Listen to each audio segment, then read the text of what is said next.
Yo, what up, everybody? It's Blessed Mindset. We back again with another video.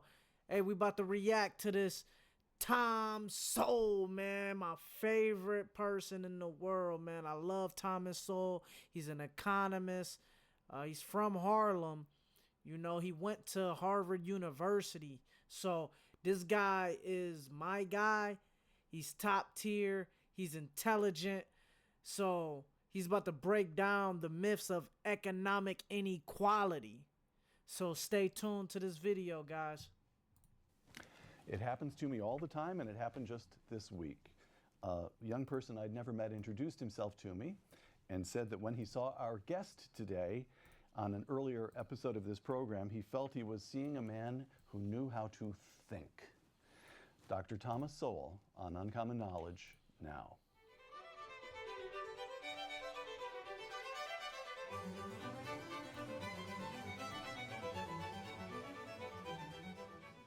Welcome to Uncommon Knowledge. I'm Peter Robinson. Thomas Sowell has studied and taught economics, intellectual history, and social policy at institutions that include Cornell, Brandeis, UCLA, and Amherst. Now a senior fellow at the Hoover Institution, Dr. Sowell has published more than a dozen books, including the classic A Conflict of Visions. Coming soon, a revised edition of his most recent volume, Discrimination and Disparities. Tom Sowell, welcome. Thank you. You grew up in Harlem, dropped out of high school to join the Marine Corps during the Korean War, received an undergraduate degree from Harvard, a master's from Columbia, and your doctorate from the University of Chicago. Hey, it's Black History Month, guys. I don't understand why they not talking about Tom Sowell like he's not some type of legend. All of which pales by comparison with the fact that you once tried out for the Brooklyn Dodgers. But during this period, from Harlem to the University of Chicago, throughout your 20s, you've said, you spent most of the decade of your 20s as a Marxist. Yes. Why? What was it? What was the attraction? He was a Marxist, I guess guys. at first was very puzzled. See, there's one little correction I would make. At age 16, I was a dropout, high school dropout. And I went to work full time as a Western Union messenger. Delivering telegrams. Delivering telegrams. We better say that because there will be a generation that won't know what Western Union was, but go ahead. Yeah, that's true too. Right. And so I worked in the area of Manhattan called the Chelsea District, which is around 23rd Street, 9th Avenue. And at the end of the day, I had several ways of getting back home. The easiest and fastest way was with a subway, which was a nickel in those days. When I was feeling flush, I might go for a bus for a dime. And then when I was really getting reckless, I would take the Fifth Avenue bus, which was the elite of the buses, was 15 cents. And so I would walk over to Fifth Avenue, take that bus. And it would take me up through all the glamorous parts of Fifth Avenue, past the Empire State Building, past the great stores and things of that sort. And then on 57th Street, it would turn, and this is just the elite part of town. Sure, right there where the park starts. Yes, and then this park starts at 59th. Oh, sorry. 57th, I would turn over, again, the same kind of scene, past Carnegie Hall. Right. Up Columbus Circle, there was no Trump Tower at that Hey, we about to speed this up, guys. time, and on up to about 72nd Street, and go out to Fifth Avenue, out to Riverside Drive, which is another elite area. So for miles after that, you'd have all these wonderful luxury apartment buildings and so on. And finally, around 129th or 30th Street, it would go on a long viaduct, and then it would do a right turn back into the occupied area, and there you'd see the tenements. And I would wonder, why is this? I mean, why this huge disparity? And there was nobody else. There was no other explanation around. There was nothing. There was nothing there other than Marxism. And I stumbled across. I had not read Marx, but I bought a secondhand set of encyclopedias, small set, for some ridiculously low price. Man, the fact that he went out and chose to go and, purchase encyclopedias, bro. Niggas ain't doing that these days, bro. Name me a nigga that's a young cat that's going out and just purchasing encyclopedias, bro. Like, niggas be like, man, how do I even read this, bro? And I looked up Karl Marx. I'd heard the name, and the stuff that he said seemed to make sense. And then later on, I would get more and more into it. The argument was that the rich had gotten rich by taking from the poor. Right. And well, that was one explanation. But what is interesting, there was no other explanation out there really, and that's true largely in our colleges and universities today. So by the time you went to Harvard undergrad, you drop out at the age of 16, and you start reading Marx in your late teens. No, I started reading Marx, yes, 1940, at age 19. Age 19. And then you're in the Age Marine Corps 19. for a couple of years. Age What was it, 19 2, 3 reading years? Marx. 2 years. That's Exactly, crazy. 1 year, 11 months, and 5 days, but who's counting? All right, so by the time you went to Harvard, you had already become intellectually engaged with Marxism. Yes. And Harvard didn't talk you out of it, and the study of economics at Harvard didn't talk you out of it, nor did getting a master's at Columbia, nor did getting a doctorate at Chicago dissuade you from Marxism. Is that? And you studied with Milton Friedman of all people. How could you have sat in Milton Friedman's classroom and remained a Marxist? Some people are just stubborn. Milton what really Friedman's a was not the real University of Chicago. nigga. It was my first job working in a professional capacity for the government. I was a summer intern. This is after Chicago? Or No, while I was still a graduate student. Got it. And so during the summer vacation, I worked in the U.S. Department of Labor, and I began to realize, for a number of things, that the government is not simply the personification of the general will like Rousseau or others. The government is the government institutions have their own institutional interests. One involved the minimum wage law. I was a big supporter of that. But I also knew that there was an argument that minimum wage law simply priced low-wage workers out of a job. And Nah, this is real though, bro. You know what I'm saying? When we talking about minimum wage law, guys, a lot of the times the more you raise the minimum wage, the more likely that employers are not gonna hire younger workers because they're less experienced. my first assignment dealt with minimum wages in Puerto Rico, and as I looked at the numbers, I would see as they would jack up the minimum wages, the number of jobs would go down and so forth. But there were two explanations. One was that of the economists, that you priced the people out of a job, and the other was that there were hurricanes that had come to Puerto Rico, you see, during the sugar harvesting. And therefore, and I was studying the sugar industry, and therefore it destroyed a lot of the crop. Therefore, you wouldn't hire as many workers. Now, in Chicago, I'd been taught that if there are two different theories, there should be some empirical evidence and principle that could distinguish what would happen under one theory from what would happen under the other. Right. And so I wrestled with that for most of the summer. And one morning I came in and I said, I got it. What we need are data on the amount of sugar canes standing in the fields before the hurricane struck. And as I waited for the congratulations, I could see stricken looks around me in the room. Like, this guy has stumbled on something that will ruin us all. You know? And they said, well, we don't have those data. I said, oh, I'll bet the Department of Agriculture has it. And he said, well, but that doesn't mean we have it. You'd have to have a request go up the chain of command to the Secretary of Labor. He would then confer with the Secretary of Agriculture. It would come down the chain of command in the Department of Agriculture to whoever has those numbers, and so on. I said, good. Well, they say a journey of 1,000 miles begins with a single step, so I will now submit my request to the Secretary of Labor, which I did. And I am still patiently awaiting this reply. And the institutional fear of the number was what? That it would... The U.S. Department of Labor administers the minimum wage law. I see. And the money and the careers of perhaps a third or some other significant percentage of the Labor Department's resources come from administering the minimum wage law. One of the real farces of all this is that the law itself, Section 4D, I still remember, requires the Labor Department to study the employment effects of minimum wages.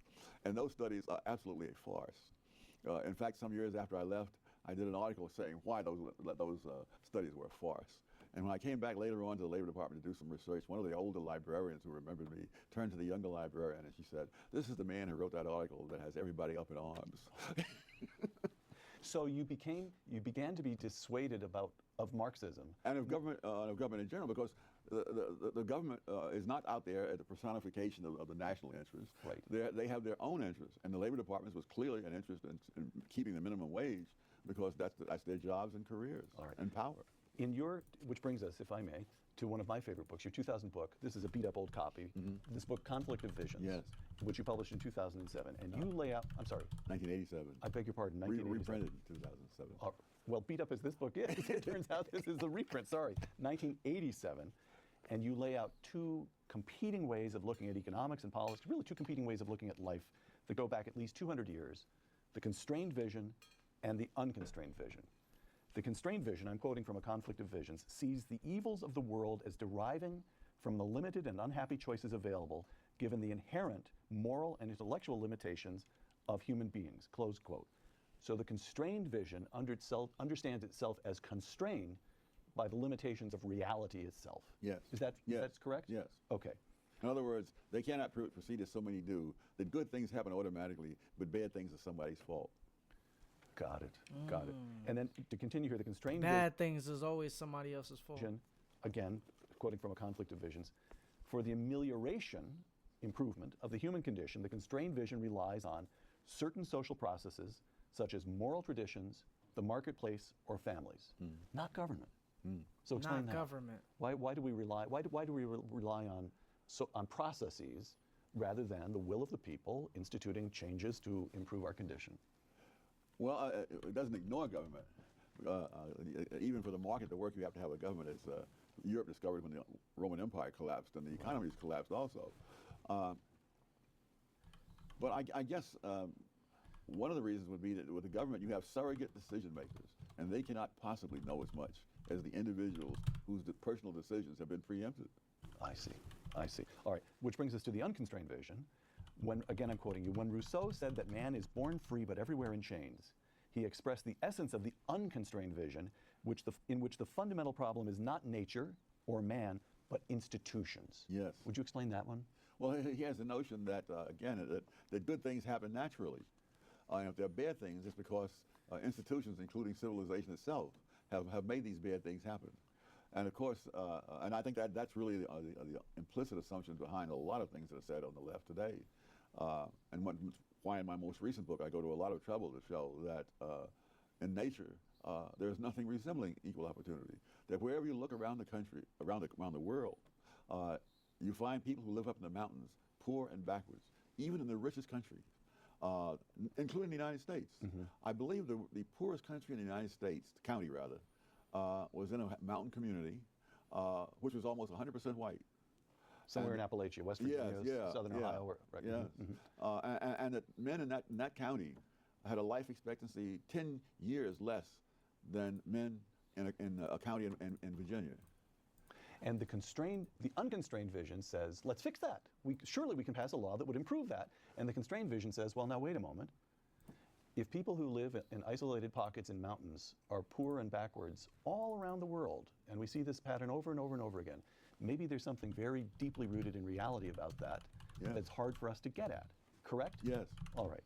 So in the book, A Conflict of Visions, you're very dispassionate and very analytical, and you lay out the unconstrained vision, and you lay out the constrained vision, and you don't really come out blazing in favor of one or the other. No, that is not a book meant to show that one vision is better than the other. It's there to show you what they are and what you're assuming.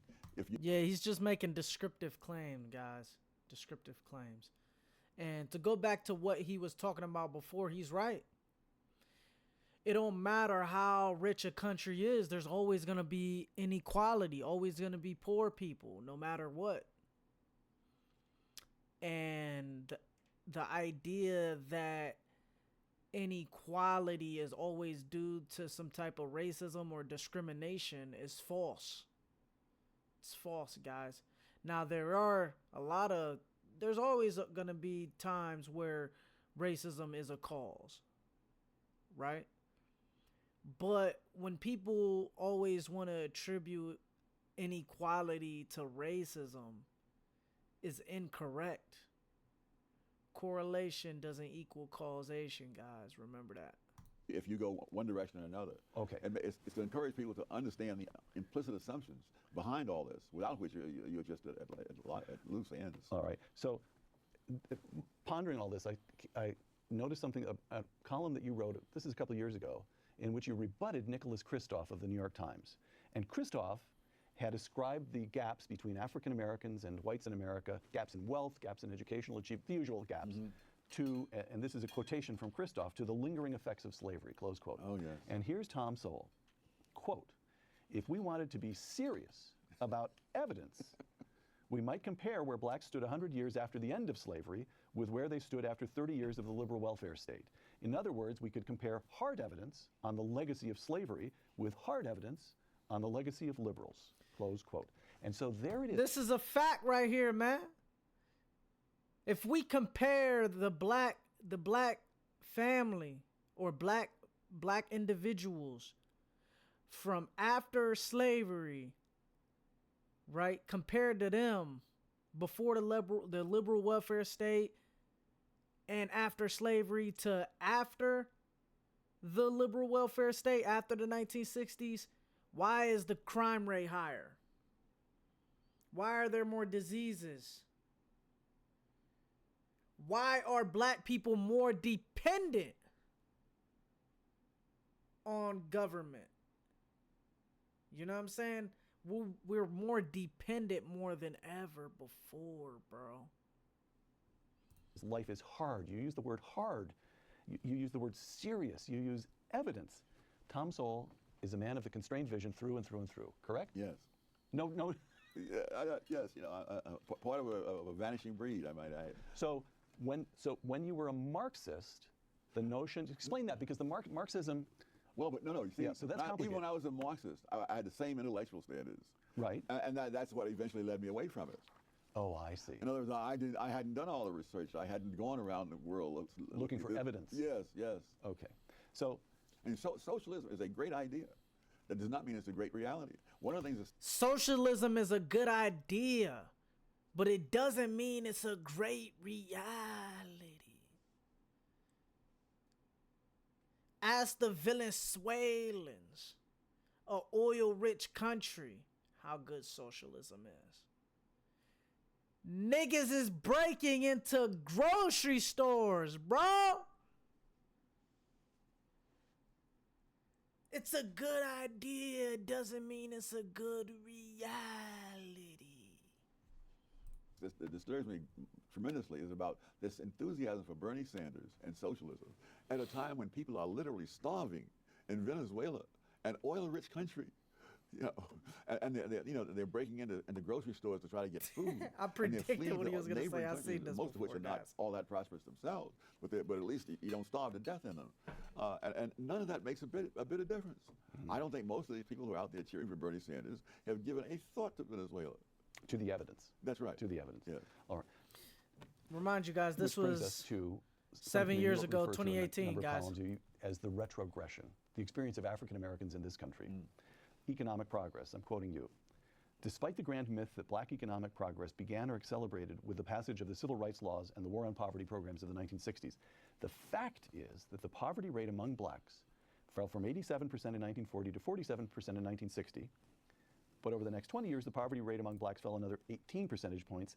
This was just the continuation of a previous economic trend, but at a slower rate of progress. It was Slower not rate, guys. some grand deliverance, close quote. That is so counter to what we are taught in school, what appears on the editorial pages of newspapers, that I feel as though I want to ask you, you really want to stick with that assertion? I have more evidence in my most recent book, Discrimination and Disparities. I point out that this really is a pattern not peculiar to blacks or even to the United States. That you can see the same thing in England, you can see it in any number of other countries. That the poor were much worse off economically, let's say in the first half of the 20th century. And yet, in terms of their own behavior, they were far more decent societies.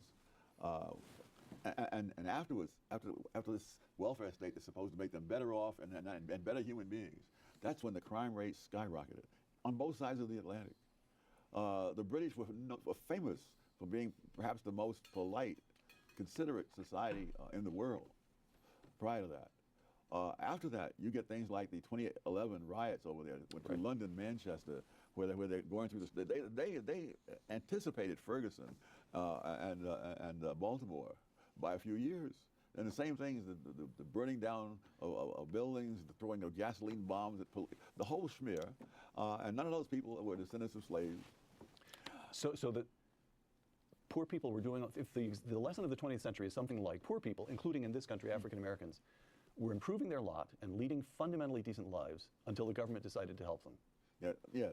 That's a fair statement. Well, they're better off economically because of what's been given. Right. But of course, when you have the crime rate, I mean, I got the first inkling of this. Yeah, what he's trying to say is that yes, when the government gives you things, of course you're gonna have more resources. But that's not the argument. Of course you're gonna get more resources when you have the government giving you a bunch of food stamps and shit. But guess what? You're trapped now, bro. You're trapped because all them niggas keep doing is giving you free stuff. Why would you leave? Why would you get a job? Why would women want to get husbands? Women don't want to get husbands, bro. They got free food stamps. They gonna take away the food stamps. They gonna take away your housing.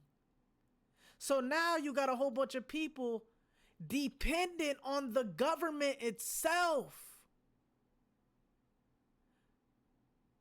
That is what he's talking about. It's not that he's saying that it's an uncompassionate thing. No, he's saying it's a compassionate thing. Giving people free food, free checks. It's all compassionate. And we give respect to it. But it doesn't mean that people will not be dependent on the system afterwards. Some years back when I was at some school in Harlem doing some research, and I looked out the window and I mentioned in passing that when I was a little kid, I used to walk my dog in that park, and looks of horror came over the students' faces.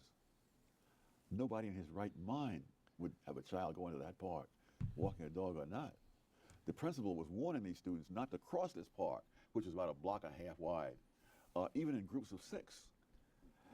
When I tell them about how in these hot summer nights I would sleep out on the fire escapes in Harlem, they looked at me like I was a man from Mars. People were doing that all over New York. They were doing it in Philadelphia, Washington, wherever I've known people. That was a common thing for poor people. We didn't have the money for air conditioning. Right. You slept out on the fire escape or in the parks. Where Walter grew up in Walter Williams. Walter Williams grew up in a housing project in Philadelphia. He was saying on the hot summer nights, the people would be in this project have little balconies. They'd sleep out on the balconies, and the ones on the first floor who didn't have balconies would sleep out in the yard. And that there were old men who you could see sit on a hot summer night, sitting outdoors into the wee hours playing cards or checkers or whatever. It was a different world. It was a safe world. And it was infinitely safer. Now, what about family structure, Tom? Again, I'm quoting you. Most black children were being raised in two-parent families in 1960. 30 years after the liberal welfare state, the great majority of black children were being raised by single parents. Yeah. See, and this doesn't make sense. After slavery, most black people grew up in two-parent households, bro. And it's a fact that if you grow up in a two-parent household, you're more likely to have a higher IQ, you're more likely to be successful. But then after the liberal welfare state, most kids grow up in one-parent households. Well, black kids, I should say. Why? Why is the crime rate higher? You know they did studies on this, bro. If you grow up in a single-parent household, you're more likely to become a criminal. So these statistics right here is really what broke me, like, really took me out the matrix. How does that, by the way, we should note that Patrick Moynihan publishes the Moynihan Report in 1965. Yes. And he's alarmed because the illegitimacy rate among black families is 25% then. Now, among whites, it's over a third. Yes. Hispanics, it's over half. And among African Americans, it's over 70%. What's going on there? Well, this is again, this too, you find the same thing in Britain, you find it in France, in Norway, you find it in the Western world. In fact, The dissolution of the family structure. Oh yeah, there are any number of Western nations where 40% of the children are raised with only one parent. Right. At the extremes, compared to Asian countries. At the extremes, Iceland, it's 2 out of 3 children born are raised in a single-parent home. In South Korea, it's 1 out of 66. Wow. Wow. And so that's the welfare state? Yes. It is. Oh, you're paying. You're creating a situation where if the first of all, you're creating a situation where if the man stays there, the government will not give the woman welfare, and if he leaves, it will. And so they're paying. When you pay people not to get married, more people don't get married. Right. Okay. So what would have happened if Lyndon Johnson, instead of becoming a liberal, had remained a crusty, tough, skeptical Texas conservative, Yes. which is certainly the way he started his career. If Lyndon Johnson had embraced the constrained vision, instead of instituting the war on poverty and the Great Society and so forth, what would the country look like today? A lot better. You would not have the same rates of crime and so on. Because you see, you can't have a welfare state in a democratic country unless you first have a welfare state vision. And when you buy all the assumptions of that vision, then you're buying a lot of trouble. One of the episodes I think epitomized it was in France in this case. That there were knife attacks by various people from North Africa against Chinese people in some suburb of Paris. And one of the things that the attacker said, that why are you attacking the Chinese? And it wasn't because of anything the Chinese had done to them. He said they have nice clothes and big cars. That's not fair. I mean, that's egalitarianism as a philosophy is one thing, but the actual consequences of it mean things like resenting other people's good fortune. Right. All right. So, one response to the gap. Again, I return to this gap between African Americans and other Americans. Affirmative action. Yes. Which brings us back to your alma mater, Harvard. According to I'll never live it down. You'll never live it down. Yes. You once told me that the principal benefit of a Harvard degree was never again having to be impressed by anybody who had a Harvard degree. Absolutely. All right. So these are figures that were published in the Harvard Crimson, the student newspaper. In the Harvard class of 2019, these are the kids who will be graduating next June. The average SAT score for black students was 2149. By the way, these are all good scores, but for black students, 2149, white students, 2218, Asian students, 2300. Well, now that must be reasonable because it's taking place at Harvard, the seat of reason. Well, that wasn't quite how I described it when I was there. Affirmative action. Is that we ought not to be doing this? There are various laws and policies that benefit one group at the expense of another. But I think affirmative action has the distinction of being one that harms everybody, though in different ways. And so there's a lot of evidence that there are black kids who have all the qualifications to be successes in college, who nevertheless are failures because they are systematically mismatched with institutions whose standards they don't meet, even though they may meet the standards of 80 or 90% of the colleges in America. Bro, now this really broke me out the matrix. Now, this is a very controversial topic, but what tended to happen was that when programs such as like DEI or like affirmative action got put into place, what happened was that a lot of colleges or even workplaces was accepting more students, more minorities. For example, like more black people will get into like the University of California. And by the looks of it, you're like, wow, this actually makes sense. This looks good. But a lot of those kids were failing because they were being mismatched with colleges. Like, for example, like I go to Stark State right now. You know what I'm saying? But if I go and get accepted to Harvard University, I will be more likely to fail because those standards are top tier. There's going to be way more homework. There's going to be a lot of more reading. You know what I'm saying? Those students perform at a higher rate than regular kids. So just putting a group of people in a school just because of their race will not produce better results. And what happened was actually that was a real study about the University of California.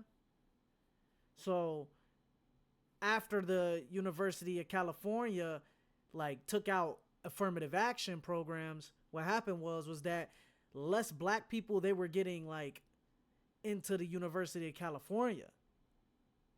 But guess what happened though? Even though there was less black people getting put in California, the rates at which black people were graduating were higher. So the percentage of black people that were actually graduating when there was less black people in the University of California was higher than when there was more black people getting implemented into the University of California. You really got to think about this shit, bro. Do you really want more black people just to get into a school just because they're black and they don't graduate? Or would you rather have less black people to get into a school and they graduate at a higher rate? Come on, bro.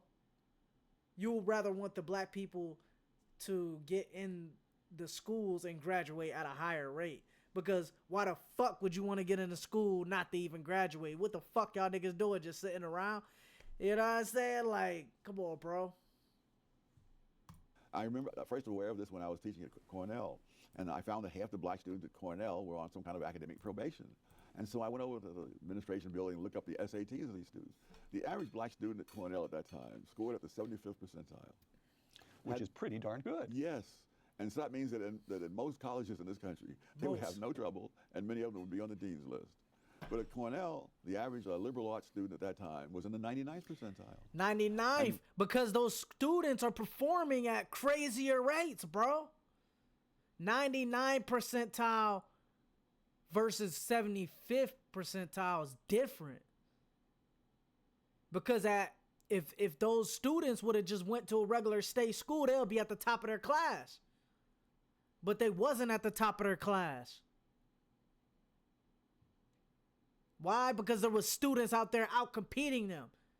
And then when a motherfucking employer like that's trying to hire doctors, like at Johns Hopkins, they gonna sit there and look, be like, oh shit, why the fuck was you even? Why was you at the bottom of your class? They can see that, nigga. They can see that. And all you gonna be like, well, I did my thing. But if you went to a regular state school, you would have been at the top of your class. And then that nigga would have been like, okay, you're at the top of Ohio University. You know what I'm saying? It's looking nice. It's looking nice. But when you at the bottom, it's like, all right, nigga, you went to Harvard, nigga, but you at the bottom of your class, nigga. Like, you know what I'm saying? That's how they look at shit. And when you're teaching the students like that, you teach at a pace that most people of any race cannot keep up with. And it was always complained that I was assigning all kinds of reading, but heck, I'm teaching kids who are in the top 1%. They can keep up with the reading that I'm assigning. So Cornell was taking very talented black kids and spending 4 years teaching them to feel inadequate. Yes, and succeeding at that. A couple quotations. These are both from the last affirmative action case to reach the Supreme Court, last big affirmative action case to reach the Supreme Court, 2003, Grutter versus Bollinger. Here's the majority opinion, which was written by Justice Sandra Day O'Connor. Quote, the court expects that 25 years from now, the use of racial preferences will no longer be necessary. This upholding the use of, in a decision, 5-4 decision, upholding the use of racial preferences. Now, that's quotation one. Here's quotation two, Justice Clarence Thomas, in a dissent. Quote, I believe that blacks can achieve in every avenue of American life without the meddling of university administrators. The court holds that racial discrimination in admissions should be given another 25 years. While I agree that in 25 years these practices will be illegal, they are illegal now. Close quote. So what do you do with the argument that Justice O'Connor, writing that majority opinion, there's something of the constrained vision there. Look, we have these, universities across the country are using these racial preferences as the basis of admission. The best we can hope to do is tell them they ought not to be doing it, that they should be developing other standards, and give them a clock. Is that a reasonable thing to do? No, but it's a universal thing to do. I wrote a book about affirmative action. It was called Affirmative Action Around the World. And I made a couple of international trips at the expense of the Hoover Institution around the world to check on affirmative action. This is one of the most common arguments, and it's absolutely fallacious time and time again. The argument that like so much in the unconstrained vision, it assumes that we have a power that we do not have, cannot have, and never have had. Yeah. In England, there was a man named Scarman who was saying, for now, we must do this in order to, and in many countries, these programs are set up with an actual cutoff date. So it was set up in Malaysia with a cutoff date, I think, of around 1990, and in Pakistan, it was supposed to go for 10 years. None of those cutoff dates has meant a thing. These programs not only continue, they increase, they spread. So the idea that you can control the future because of these wonderful sounding words, I can't think of a country in the world where that's ever happened. In the case of Pakistan, they did have an actual cutoff date. And because the people in East Pakistan were, for whatever historical reason, way behind the people in West Pakistan. And so there's these preferences for East Pakistanis. Now, before time for this thing to expire, the East Pakistanis seceded from Pakistan and formed a new nation of Bangladesh. Right. And the preferences continued right on because there were other groups that had been added to it. And so once you get the constituency, you can't say no to them. I see. It is an argument that has never worked out anywhere that I've been able to check. All right. So Tom Sowell says no to the welfare state, no to affirmative action. What is to be done? And now you were kind enough to share with me the galleys of your forthcoming edition of Discrimination and Disparities. Let me give you a few quotations from some of the new chapter in that book. Quote, Yes, sir. the poverty rate among black married couples has been less than 10% every year since 1994. As far back as 1969, young black males whose homes included newspapers, magazines, and library cards had similar incomes to those of their white counterparts. Academic outcomes show a pattern of disparities similar to the pattern of disparities in the amount of time devoted to schoolwork. Apparently, lifestyle choices have consequences. Yeah. Oh my fucking God, bro. When I fucking read this shit, bro, it broke me out the fucking matrix, bro. Cause what a lot of niggas do, they be like, oh yeah, black people are poor. So they generalize it. But when you take specific kind of black people, black married couples, their poverty rate is less than 10%. That means most black married couples are not poor. That is huge, bro. That is huge. And that shit broke me out the matrix because I'm like, damn. But what if most black people got married and were in healthy relationships? Will they be less poor? Yes, they will be less poor. Now, it's a different argument to say that they'll get to the top of the hierarchy. You know what I'm saying? But the crime rate will go down. The poverty rate will go down. Their black people's literary being, like, their education will go up. It'll be better. All of these benefits will happen if you get married. And I'm not even saying legally married. I'm just saying in a healthy relationship, 2-parent household. Like, my mom and dad never was, like, legally married, but they stayed together. Library cards had similar incomes to those of their white counterparts. Academic outcomes show a pattern of disparities similar to the pattern of disparities in the amount of time devoted to schoolwork. Apparently, lifestyle choices have consequences. Yes. Close quote. So this is the constrained vision once again. Welfare state, that's government, we don't rely on that. Affirmative action, government, we don't rely on that. We rely on hard work. We rely on the institution of marriage. That's correct? Yes, in other words, these things, I don't think it's the marriage as such or the library cards as such. It's that there are lifestyle choices that have been made. And the comparison I made was between, if you look at the poverty rate among blacks, it was 22%, and among whites it was 11%. But among black married couples, it was 7.5%. Right. So it's not, so they not only do better than blacks as a whole, they do better than whites as a whole. And so it's lifestyle choices. Similarly with the results in some of these more successful charter schools. Yeah, guys, remember, black people, that when we compare the poverty rate for white single parents versus black married couples, the black married couples are doing better. You know, but I'm a just still man the argument a little bit. People will be like, well, that's comparing apples and oranges, but it is comparing apples and oranges. But when people are sitting here trying to say that everything is due to racism, that actually debunks that. It is comparing apples and oranges, but that statistic alone just shows that not all economic outcomes are due to racism. That you have these kids not only meeting but exceeding national standards in places like Harlem and Bedford-Stuyvesant and the South Bronx. And these are not kids who are skimming the cream. They're kids chosen by lottery. They don't even test them for ability. They don't even look at their academic records. They take them into the schools, and they have hard work, and they make it clear at the outset, and they don't tolerate a lot of nonsensical behavior. And these kids are doing incredibly. So, Tom, here, again, I think back to the Moynihan. Well, no, I think so the Moynihan report in '65, and he was very alarmed by the illegitimacy rate of 25% among African Americans. By the way, in fairness to the late Moynihan, we should point out one reason he was alarmed by this was his own father had walked out on the family when he was 10 years old. He experienced what it meant to kids to have one parent. Okay, and now it's all gotten dramatically worse for whites and Hispanics and black, for everybody.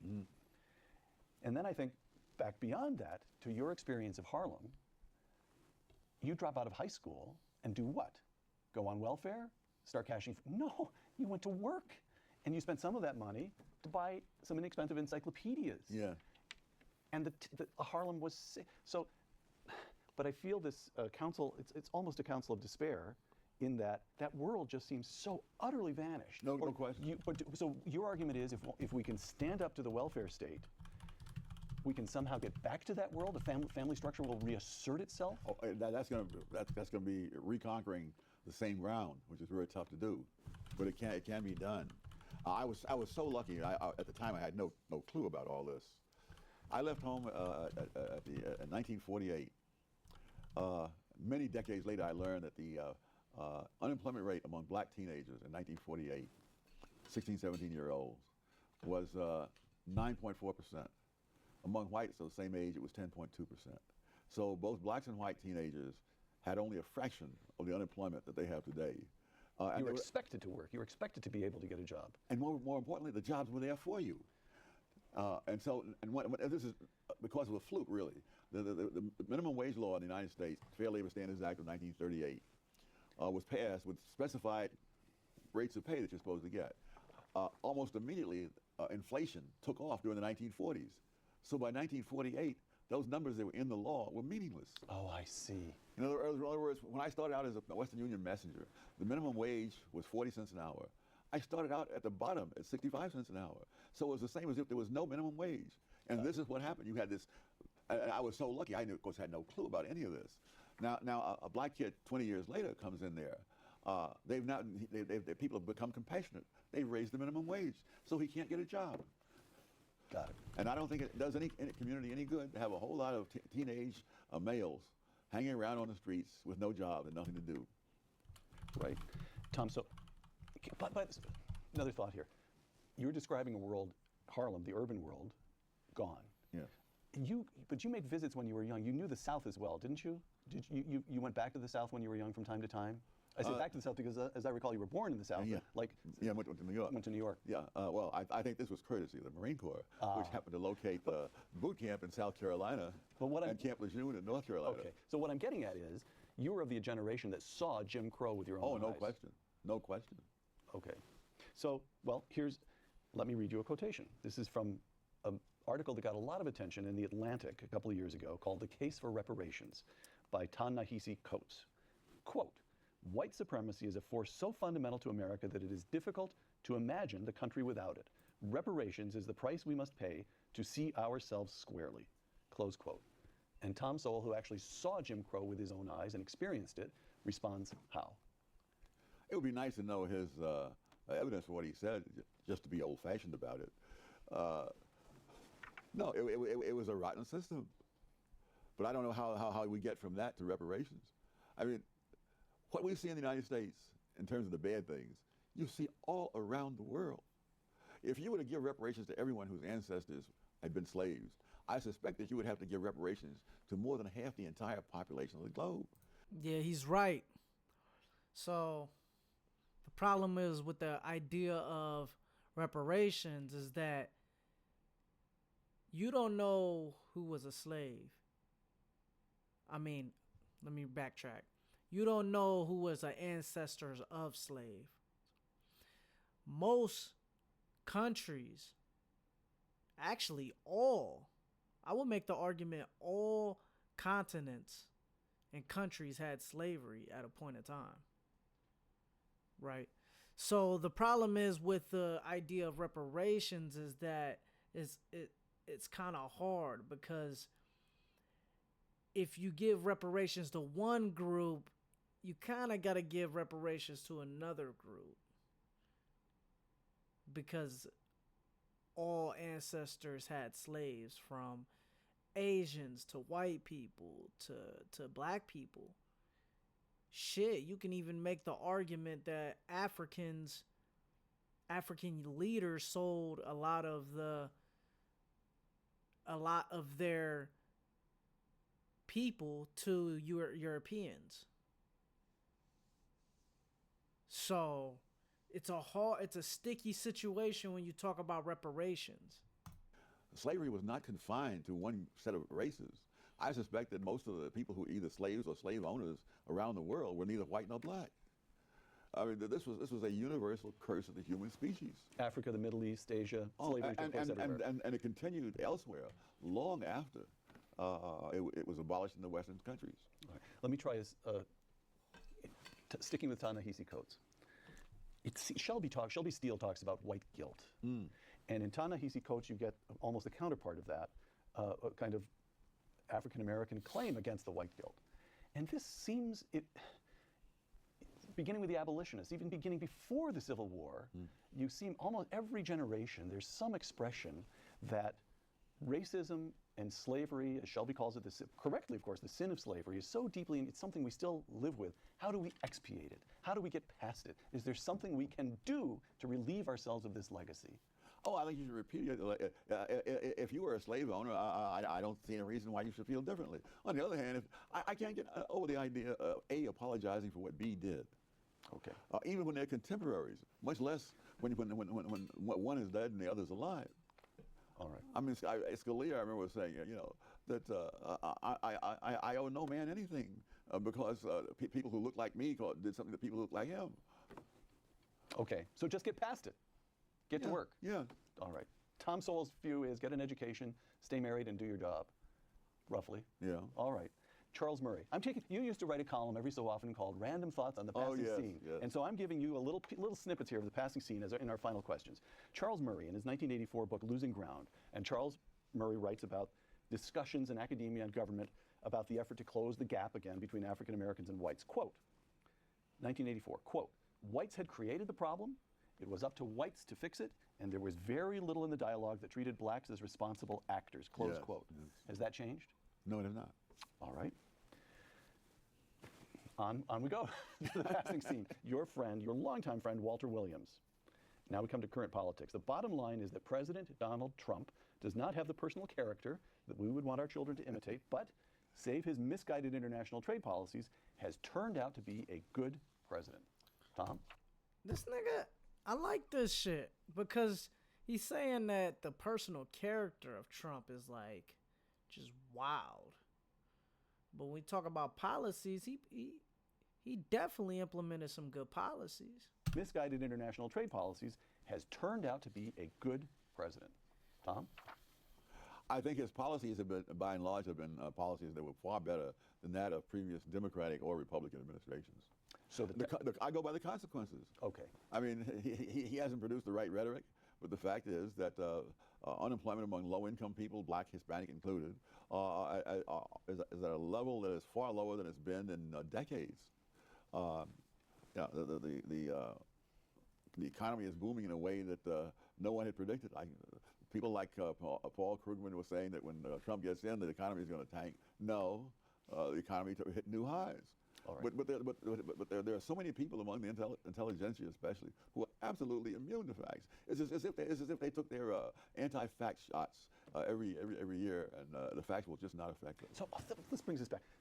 I can understand. I mean, I really can. My understanding is limited, which is why I'm going to put this in the form of a question. I can understand the never-Trumpers who don't bother me with economic boom because this man is on my television screen every single night and I can't stand him. I can understand. I can see that impulse. I can understand what they feel. This is the second consecutive president of the United States that I automatically turn off when I'm watching on television.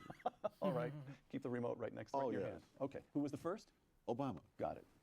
You're totally bipartisan in that regard.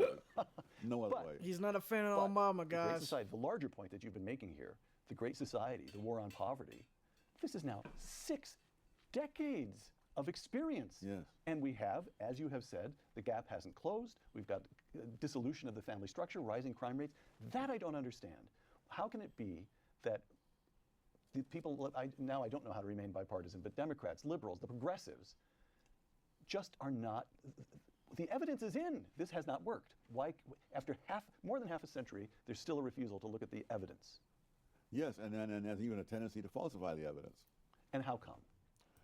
I think people become attached to a vision, and that really warps the way they see the world. Human beings have an enormous capacity to rationalize. Hold on, guys. Yeah. All right. Do Again, some. notes on the passing scene. An article from the New York Times just a couple of days ago, quote, now this is a longish quotation, but it's important to lay out the facts here. Over the last decade, the charter school movement gained significant foothold in New York. The movement hoped to set a national example. If charter schools could make it in a deep blue state like New York, they could make it anywhere. Over 100,000 students in the city's charter schools are doing well on state tests, and tens of thousands are on waiting lists. But the election of this November, suggested that the golden era of charter schools is over. The insurgent Democrats did well across New York, but especially in the state Senate, have repeatedly expressed hostility to the movement, close quote. And Tom Sowell responds to that set of facts how? Oh, that really is one of the moral outrages, that for many kids who come from a very poor background and whose parents may not have had much education, a decent education is the one thing they have to have a better life. And these schools have been absolutely spectacular. The charter schools. The charter schools. The successful ones. Now, there are a few that weren't. But, for example, a few years ago, on the statewide, New York statewide math tests, there was an elementary school, grade 4, I believe, in Harlem, whose students passed those tests at a higher rate than any fourth grade kids anywhere in the state of New York. I mean, we're talking Scarsdale, Briarcliff, places like that. The Success Academy schools as a whole, their students pass both the math and the English statewide tests at a higher rate than any school district in the entire state of New York.